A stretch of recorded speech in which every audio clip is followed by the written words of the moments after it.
Greetings, sir and sirettes, and welcome back to From the Depths with me, Lathrix, and of course, welcome back to the sandbox mode, where today we still have plenty more things to discover, because there are just so many new items, so many new changes, that we're going to have to build probably several more things before I get my head around absolutely all of them. And then there's going to be a balance patch fairly soon, where the ammunition production system is going to be changed, and some AI changes as well.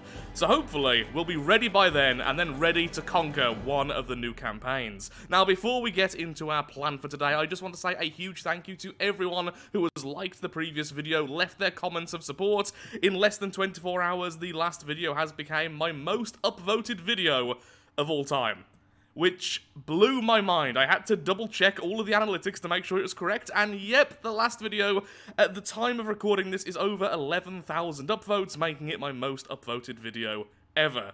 So a huge thank you to that, and just mind-blowing stuff. Either way though, today we're going to get back into building some more things, perhaps over in the land campaign. So the things I really want to try out before we get into the campaign are as follows. The brand new cluster missile system, in which one missile will then split off into several, which is just phenomenal looking. I really want to try out cram cannon mortars, which fire way up into the air, and then eventually allow the shell to hit their target, which is special because the cram cannons fired in this way apparently have a very mild bit of homing to them. They will actually slowly go towards their targets on their way down. Not drastically, but it does massively increase their chance to actually hit something, because normally if you move even slightly, that would just kind of completely fail. So that is really interesting to me. On top of that, I want to try out the AI with the hovercraft, well actually more of a drone craft, which then has cram bombs, which rain down on the target as they just happily circle above, or perhaps even just sit static above, completely bombarding their targets, which could be completely deadly.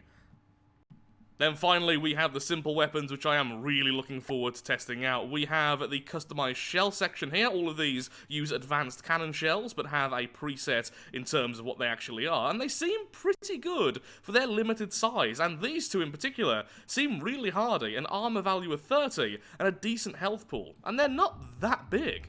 If we just pop one down here, they're not tiny, but that's not bad in the slightest. We then have the light weapons, which I think will go really well on a tank or a ground build, which are just, well, light weapons, lots of very, very weak hits over time. We have the medium weapons. This one in particular looks absolutely deadly, apparently lots of explosions in a short burst, which I think once again will be fantastic in the Ashes of the Empire campaign, when you at least start off against very small targets, which can very easily be disabled by lots of smaller explosions. We then have the heavy weapons, which also look absolutely terrifying. I believe this one here, the grenade launcher, does use customized shells. So with all of that, what combo are we going to do today? I've also just looked at this. Kinetic damage 15,000. How big is this cannon? Well, that's also something we need to look into at some point. So today, I think we're going to go on over to the land campaign, and we're either going to test out the cram mortars or the simple weapons to see if they are worth it. Apparently, some of these don't pack quite as much punch as I seem to believe they will, but they do look really fun, and I really, really want to test them out. But before we go, this is now the finished version of the ship we built in the previous video. It still doesn't have a name, so name suggestions are very much welcome. All I've done off camera is I've reinforced the side around here. I've lifted the lip here so it looks like we're an actual ship and not constantly underwater, which looks so much better. And then I've increased the armor around here where we keep on getting hit. I have completely moved the engine. The engine is no longer here. It's currently in the keel, and the second engine is also at the back of the keel. That way, we should be a lot safer. The second engine has also been increased in power. It's now strength 150 if you combine the two, which means if one engine goes down, the whole thing doesn't sink. Truly a marvel of engineering. It takes more than one shot to cause this thing to slowly sink into the depths. Oh, and of course we've added our lovely flag, symbolizing the good guy legions. Now, let's get over to the sandy map, and let's see if we can build something which functions. Wow, that is really bright. I may need to change some of the settings, but here we are in the land campaign. Yep, that is hurting my eyes. Okay, so with the Ashes of the Empire campaign, the maximum volume is 2,000, so that's what we're going to work with. But bear in mind, that last ship was only 1,980 before I made the last few changes, which only just got it over the 2,000 mark. But yeah, first, let's darken this down a bit so I don't go blind. There we are, that's better. We just lowered the sun intensity factor, and now I can see things without squinting. So then, first of all, we need to figure out how on earth the new tracks even work. No, I have not tested this out because I am Lathrix and I don't test things out before I start making a video, because that would require forethought. Is that a word? I think it might be. Okay, so the wheels are still in the air section. What I'm hoping is we don't need to use the turning wheels, because I loathe using the turning wheels. Now, even without the current changes to the AI, you used to be able to set up the wheels that you could basically give it tank control, so this should be fine. But I'm really hoping that the change to the AI means we don't have to go through all of that, and we can just say, look, you're a tank, act like one. Or no supper for you. Okay, this is going to look horrendous, but can I combine these then? I would imagine, there we are, track configuration. I think it's already grabbed them all, so... There we go, nice and simple. Then we do the same on the other side.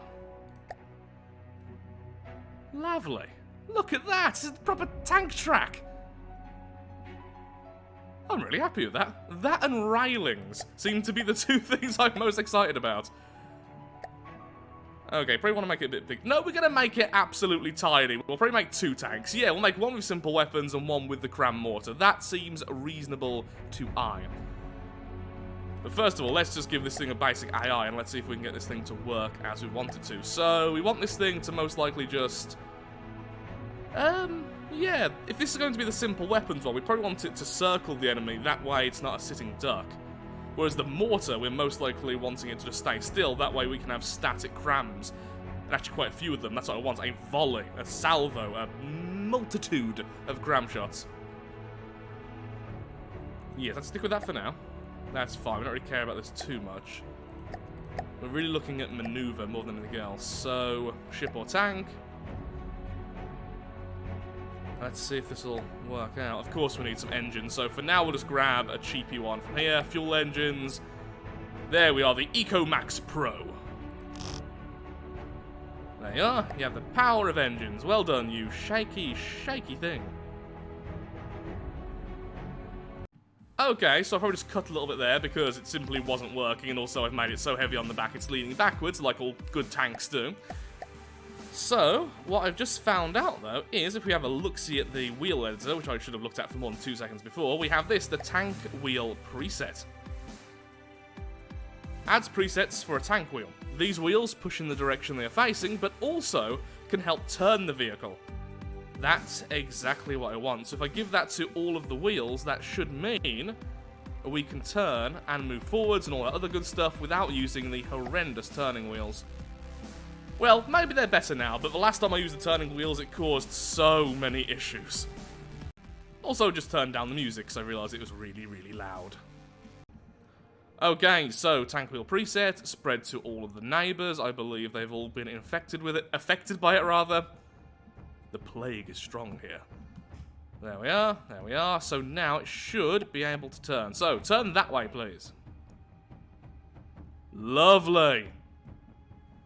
Overshooting. Yeah, okay, yep, that's way too many. So perhaps we don't need to convert all of them into the track configuration. Yeah, that's, kind of scooting its butt, isn't it?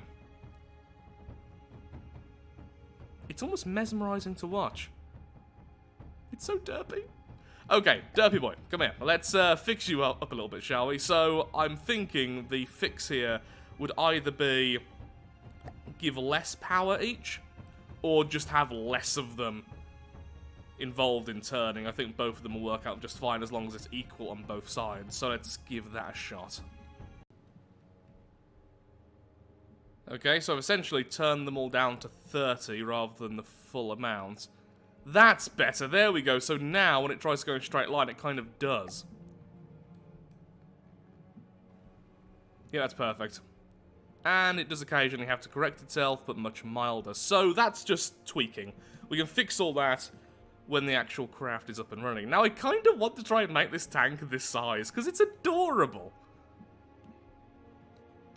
So if this is going to be the simple weapon one, how are we going to do that then? So, the simple weapons themselves, let's have a look what our options are. I think, most likely, something like this as a main weapon.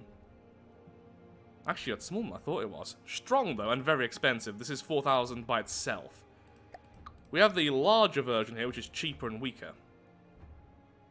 Kind of blends it better, though. Though, this definitely looks better. Ooh. I like that a lot, looks-wise. So it could just have, perhaps, one of these as the main weapon. These are simple shells. They do explosive damage. So are these, but these fire in a very nasty burst. These are probably more consistent. No, they're all about bursts. Okay, so yeah, perhaps one of these is a main weapon. And then going into the really light weapons, we can have a couple of these. Now, the question is, do these rotate by themselves? Surely they do. It certainly looks like they should. That one does. And, yep. Does it have a full 360? Ah, nope, being killed by my own tank. Yep, it can do a full 360. Excellent. Reloading. Oh yeah, we don't have ammo on this thing yet. I just want to see this thing fire. Same with you, but we'll wait a second, because otherwise we're going to blow up our own tank. I can't even see the shells. Then is a 6-second reload, and then do we get back all of the ammo, or is it just a chunk? Oh no, all of it? Okay.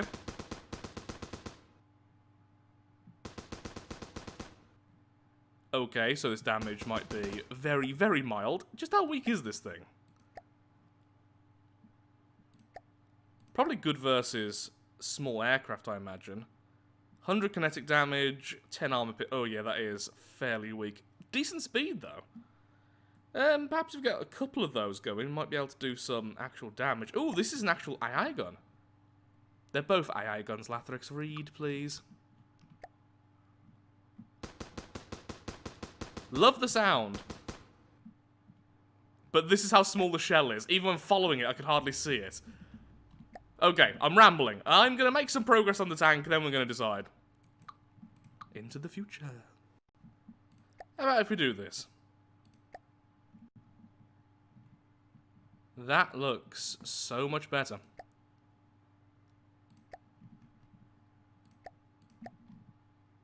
Yep, 2 sets of tracks next to each other looks significantly better. Now what we could do is place the wheels differently so that the top section there isn't sticking out.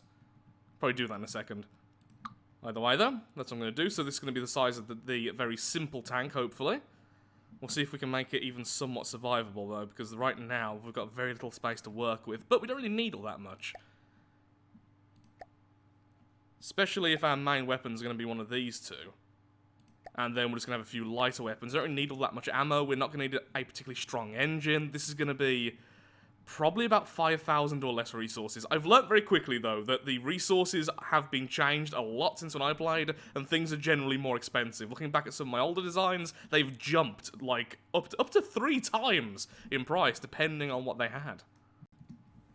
Decided to make it significantly smaller than we just had it a second ago. This thing is going to be absolutely tiny. That's kind of the point, though. And sometimes, you just want things to be cute. Deadly and cute. Like an angry cat. If we're going to use these as our main weapon, we need to see how good it is versus very lightly armored targets and very fast targets. I want this to be able to take down basically the Dustwind Gypsies. Is that what they're called? The first faction you fight, anyway. I cannot remember the name for it. So let's see if it can take out a flying squirrel. If it can do that, then it's going to be absolutely fine. So first of all, let's try out the more expensive version. This is insanely expensive, mind you. This is 4,000 resources, which is going to be more than the rest of the tank combined. Hello there, Mr. Squirrel. That's interesting. So the shots, although they mostly missed, nope, finally landed, they seem to have timed fuses. That's interesting. Okay, what I'm going to do though is take off these two, just for the time being, because it made the shells a bit confusing to watch. Let's try that again, and I'm going to see if that actually had timed fuses. If so, That is amazing for a simple weapon, especially one so small. Try number 2. Yep, they definitely have timed fuses. Of how fast the shells are going at 600 meters, that's fine. 600 meters per second isn't super fast when it comes from the depths, but it is up there, at least for enemies like the squirrel.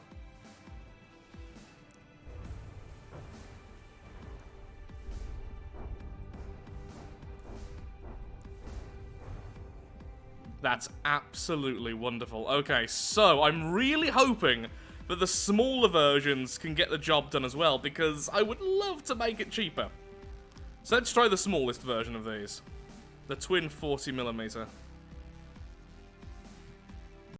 So we've seen the largest version, now let's see the cheapest version. So this one can only stock 16 shells, but it only takes 9 seconds to reload, and its fire rate is far more reliable. Far less bursty, at least.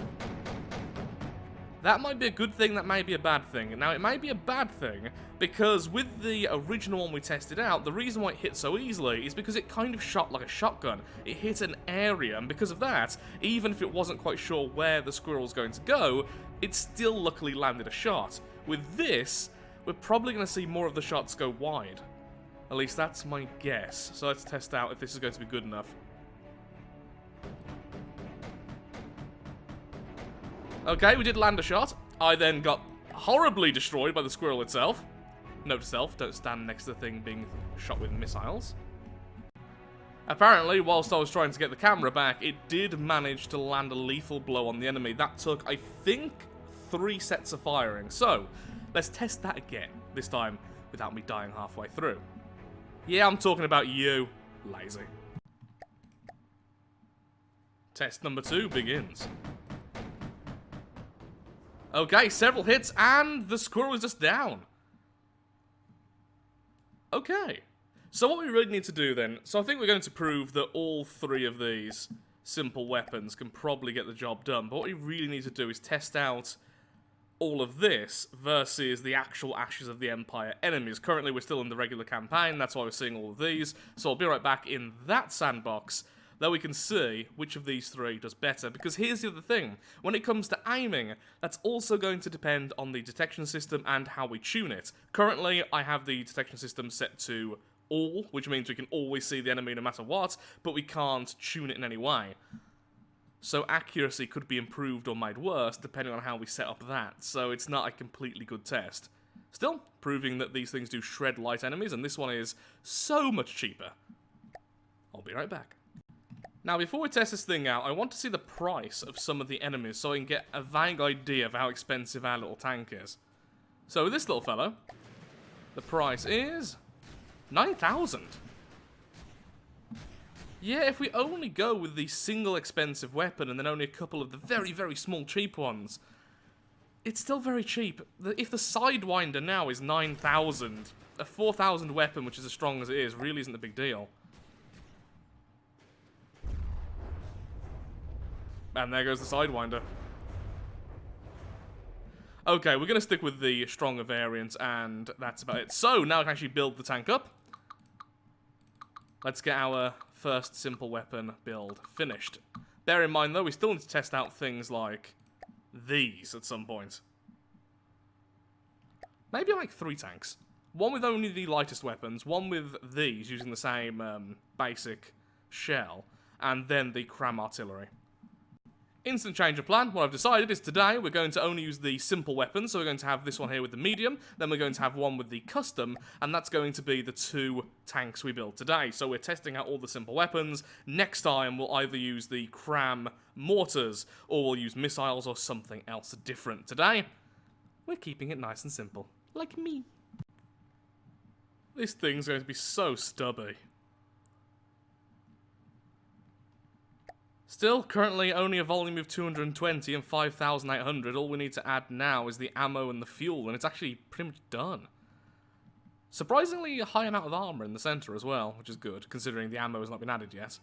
And we still haven't fully protected the AI, but we have all this space here for, honestly, a very basic engine, then 1 layer of armor, then a tiny ammo storage, and then 1 layer of armor, so the first burst is going to be everything. In fact, there's a good chance we'll have to swap weapon again because the ammo storage is going to be so small in this thing. Super cheap, but we're going to be able to have hundreds of them. I'm now remembering I am terrible at making a tank look natural. Let's send this bit a bit further forwards and make this a bit less extreme. I think it'll look okay. Certainly looks heavily fortified for such a tiny little thing at least. Well, technically speaking, this should now be finished. Most likely it's still going to lean heavily as it moves, so let's give that a test. Please go over there. Definitely leans. That is so silly. The problem is, I've been testing out loads of different things, and it always seems to lean. Even if it moves far, far slower. Now, that could actually pose a problem, because look at the angle the gun is now set at.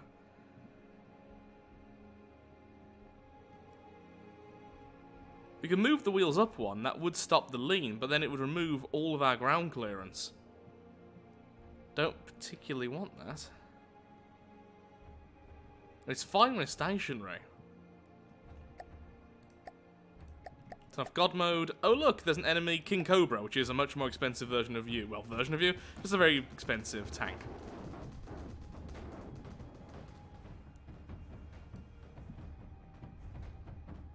Oh. And there goes its weapon, I think. The back section's just been utterly removed. Oh look, even the Cobra leans. Now of course we have to remove some of the wheels, but still. Maybe that's just a thing with tank tracks at the moment. And we win. So, if nothing else, we just won versus something which is considerably more expensive. Ours is currently 6,800, that was 44,000. This is super cheap, like ridiculously cheap. But I need to fix that lean, it's driving me mad, I hate how it looks. But other than that, it looks really clean, I think this is a good weapons platform, it's going to be very modular. There's plenty of space for weaponry here, especially when it comes with missiles or cram or something like that. But for now, I'm just going to fix it up, I'm going to try and fix the lean a little bit more, and then we're going to make a version using the other simple weapon which we want to test out. Simple weapons, custom shell, and this one over here, which is actually cheaper than the one we're currently using. Yeah, let's place that at the platform level. That'd be really easy to fix out. Okay, let's give that a test, and then I will say today has been a success. This has taken way longer than I expected, just because I'm having to relearn everything at the moment. And I am still working around the construction work outside, so once again, it is very late. So my mind isn't exactly working. Even less so than usual. Just turn the tracks off so I can see what the problem is. So essentially what it is the wheels are placed up here, but their actual physical element is down here, and they have really soft suspension. So as it moves, all of that weight is then distributed down, and it causes a squish. But then, even if it goes the opposite way, it will then squish this side. It's not about having the weight too far at the back, it's that when it's moving, it causes the mass to shift. And then that happens. I don't really know how to fix this outside of moving the wheels one up, but I don't think that looks very good in the slightest, so for now we'll leave it as it is. I'll do some troubleshooting afterwards. Okay, so I've managed to mostly fix it. There is still a lean, but nowhere near as drastic as before, and I've done this by simply adding a set of wheels way lower than the others in the center. It's not a perfect answer, it really isn't, but I really underestimated how squishy the wheels are, and their suspension being, well, as it seems to be. So I think in future, the build needs to be wider. For one, I think that is massively causing the issue to be way more drastic, and I think I need to work around with the mass a lot more. I feel like this will be way less of an issue, weirdly, with heavier builds. But because this is quite light still, and so narrow, that's what's causing so many of the issues. So with that, going to give it one more test battle, and then I'm going to convert it into using the other simple weapon type. So I've just been spawning in a load of my older designs, and it seems like they have now all got the lean effect. The least is this, the missile base, which is way heavier than the rest. Also, this is now insanely expensive, coming in at almost 70,000 because of the missiles. This used to be somewhat cheap. But yep, even this one leans, so it is definitely just the wheels have changed from how I'm used to them, and I need to work around that in the future. Whee! Look at it drift. So I've decided, with our target prioritization, we are going to go with a set value per block at a very significant negative, and then set value per speed at a positive. What this simply means is that the tank will like to attack either fast or small enemies, because that's kind of the whole purpose of this weapon, in my opinion. It seems like it really punishes enemies which have a lot of exposed functional sections, or even just enemies which aren't using heavy metal armor, and it's pretty good against fast targets as well. Our other weapons, however, can probably go through heavy armor a lot easier than this, and will struggle with faster targets, so this is its niche, its purpose. So I've had one last round of alterations with this thing, and it's pretty much everything on the inside. We now have a little bit of wooden armor around the AI, making it resistant versus EMP. We have a little bit of space armor on both sides and on the front, but sadly, we didn't have space for the space armor on the back, and then we have layered armor pretty much everywhere else. I feel like this is just going to be really sturdy. It is a block of shaped metal, but I feel like I've done well not just putting metal absolutely everywhere. The one thing I do love in this game is armor, and I think it's the one thing I'm actually okay with. I'm not particularly great at anything really in this game, but I do love armor craft. I love trying to armor these things up as best as possible because I love sturdy designs. So I feel like this will take a lot of damage before it is completely obliterated, but it's not going to win versus things much larger than itself. It's just going to take so much punishment that other craft are going to be able to deal with whatever's hitting it over and over again. At least that's the idea. Perhaps I'm completely wrong and it's going to die in seconds. Who knows? So the question is, who do we even fight against? The current volume is only 360, and the cost is 8,000. That was the final cost after everything. So the Sidewinder, we know we can beat that, because we beat that earlier on, but we'll just fight it quickly anyway. Why does the Sidewinder always spawn in the air? Well, that's very unfair for the Sidewinder. That's going to get utterly obliterated.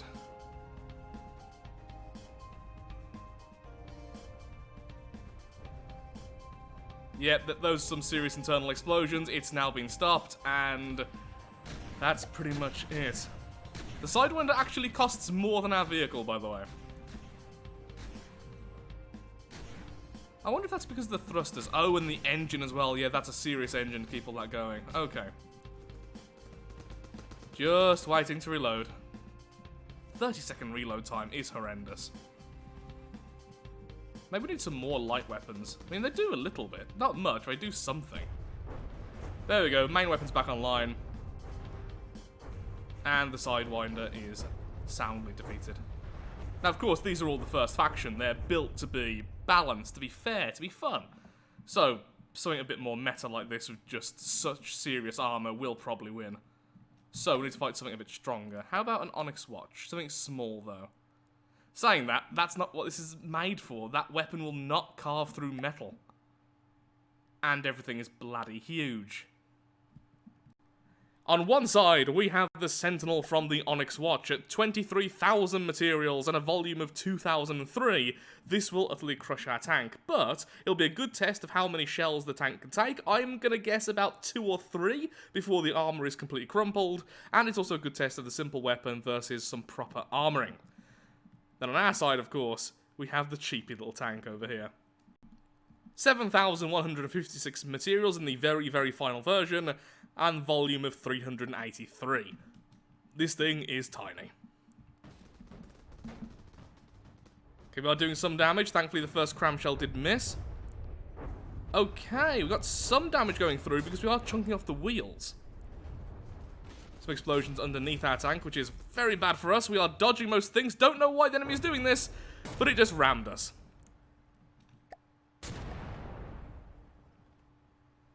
Well, so much for a good test.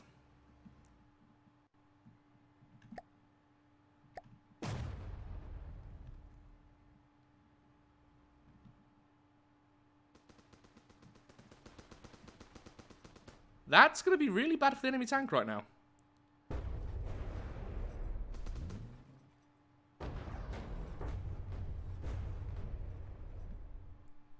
If the enemy can't get off, we're going to kill it. That's what you get for being cocky.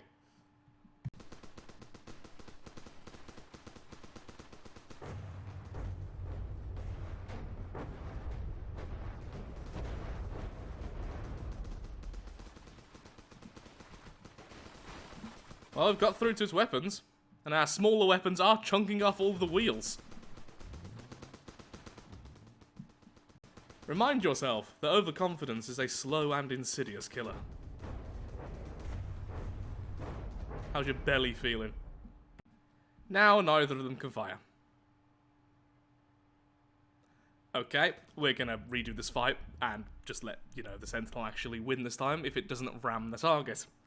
Maybe I'll set them up so they're not facing each other directly, maybe a bit off to the side or something. They can both broadside, so it's fine.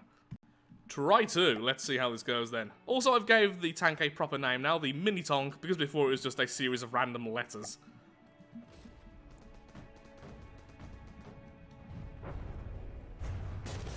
Yeah, like a couple of pieces of metal were removed. Ooh, several crams to the face.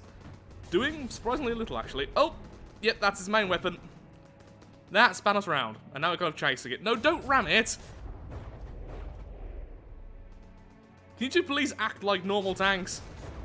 Why'd you have to be so weird? Can't you be normal? Yeah, look at those light shots doing next to nothing. Ooh, that looks so painful. To be fair, so far it's looking more painful than it actually is. There we are, we've reloaded.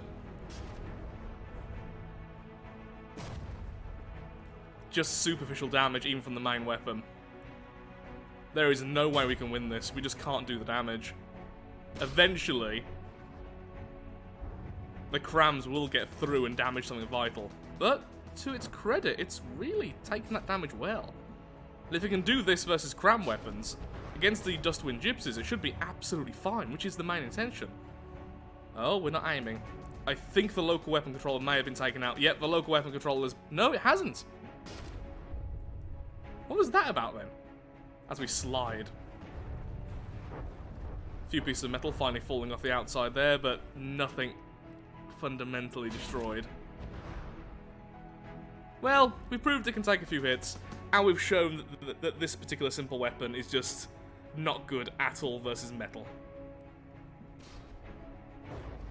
I think it also needs a little bit more ammo, because it's not getting the full 200 shells every time it reloads. It's like 1 or 2 volleys short. Not that really is mattering right now. As the enemy mocks us, sliding around us. You know, I feel like I've been in this place before. Deja vu. Oh, I've lost one of the ammo stores, that's why. Okay, I was thinking 62 seemed a bit low even for that, but yeah, I've lost one of the ammo stores. Did we just take out its local weapon controller? It's not aiming with the main gun anymore. Of course, it's the side guns, which are still fairly nasty. Don't ram us again. Well, I've done better than I expected. I'll say that much.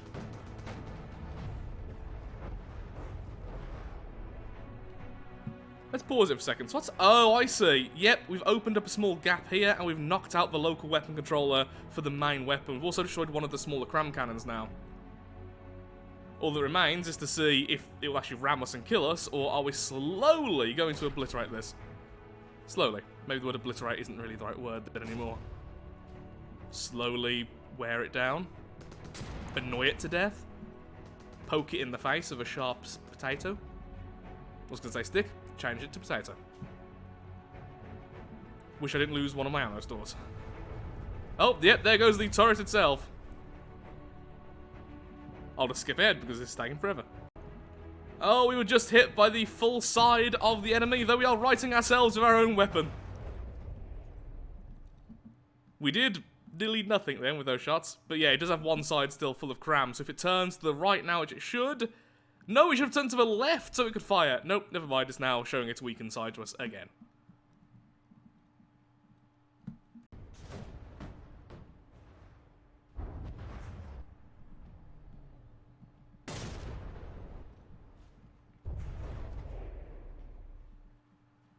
Uh-oh. Yep, that layered armor is now completely gone, and there's only one layer, then a space, then the AI. That's it.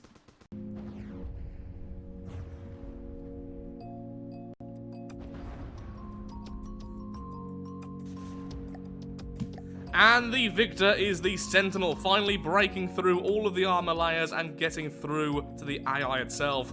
As soon as I saw that hole there, I knew the days were numbered for the poor little tonk.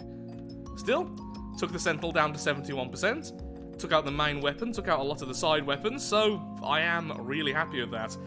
If we had a fair fight in terms of the cost and such, it would have been several of these versus the Sentinel. Sentinel still would have won, but certainly would have left it in a very bad state. So now we convert this and use the other simple weapon, which uses customizable shells. I really do like this weapon, though I do think I've underestimated how much ammo it needs. Although one of our ammo stores was removed almost instantly, it still should have been better than that. I think we should sacrifice some of its survivability for a bit more fire rate. Also, those little tiny guns are adorable, but they do next to nothing. There we are, we've quickly placed this weapon in the place of the old one. It's slightly cheaper than the old weapon. It has far more health and armor, but I don't know if it's going to be any better. So it uses customized shells. It fires 2 barrels simultaneously. I don't know if we can change that. Its caliber is 150, max shell length is 1.8 meters. That's a pretty decent shell, actually. Okay then, let's quickly make a shell for it. And we'll see how this is. I imagine as well, this is not going to use the same level of ammunition as the other weapon. So we're probably fine just leaving the ammo as it is, even though we did highlight it as a problem with the previous build. Oh, that looks so top heavy now. Too bad, we're leaving it like that, because all the AI is set up for it. Here we go then, our first test, we're going to be fighting versus the King Cobra. If we recall, the King Cobra was defeated by the old weapon, but it did pose quite a bit of a challenge. It took quite a long time to finally destroy it, and honestly, during that time, anything else could have been attacking our tank. I'm hoping, though, even though I am just using the regular high explosive shells, because I'm just too inexperienced at this point with advanced cannons to really know what's best at 150 gauge, I think that should still do really well. It should be able to just go straight through the armor, destroy whole chunks of it, and perhaps take out the AI and the weapons somewhat quickly. If we can do that, then this is a great success for this weapon. And there's the enemy. Okay, the first shell sitting on the side there, taking out not as much as I'd hoped. The missile's missing, though, from the Cobra, which is always nice. That was more like it. Wow, going through layers of the enemy and obliterating it. That first shot was just an unlucky one. The second one was utterly devastating, and I believe the Cobra is now dead. Yep, it is in fact AI dead. So, what we can take from this is that essentially these simple weapons are just advanced cannons. They're a uncustomizable advanced cannon, which can use decently sized shells.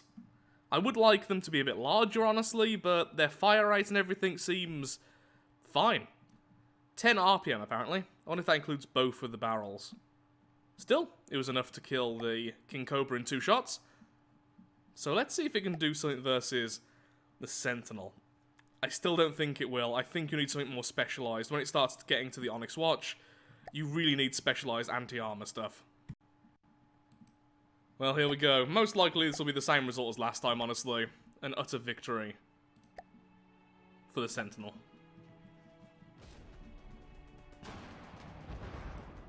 That went through a wheel. Okay, we hit the back... No, the middle of the enemy, doing some serious damage to its wheels. The wheels really are way more vulnerable than I remember. Either I'm remembering it incorrectly or they've been changed. A lot of damage being dealt. In the top right, you can see the numbers. The sheer numbers are horrendous. I think we just need a lucky shot. We need to hit the weapon. I feel like we could go through the turret cap itself if we get a direct hit. Oh. It stopped. I wonder why. Oh, a nasty hit there. And our return fire just hitting somewhere I don't really care about. Oh, we have also been stopped now. That last direct hit has completely stopped us. Now we're just exchanging fire, and this just has better weapons and better armor. It will win this. Unless I get incredibly lucky. Still going for this section for some unknown reason. Of course, now aim point selection doesn't allow you to, specifically choose to aim at the ammunition and such. Like it used to. But still, stop firing here. You've taken out one of the guns at least, but not a gun they're using. Layered armor being great there, really increasing the armor value. Essentially, the outside armor of our tank is really, really, really sturdy, but then once that's cracked open, it's just incredibly vulnerable. The underside is also incredibly weak. Fire at its gun! Not you! Sentinel, can you fire at our wheels and I'll fire at your gun, and then that'll be better, right? Yeah, the high explosive round's just not doing anywhere near enough here. Health-wise, the Sentinel is obviously winning. Why has the Sentinel stopped firing? What have we done? What have we done? We've done something.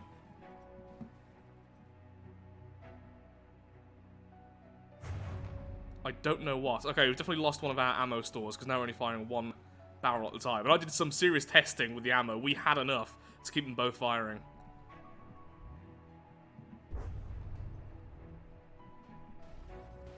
What have we done? It's trying to aim. The barrel's twitching. It's clearly getting some form of AI, but we've just turned it off. Maybe we knocked out their ammo early on, and it ran out of the ammo in the cram cannon, since it does have some ammo store itself. That's the only thing I can think of what's happened here.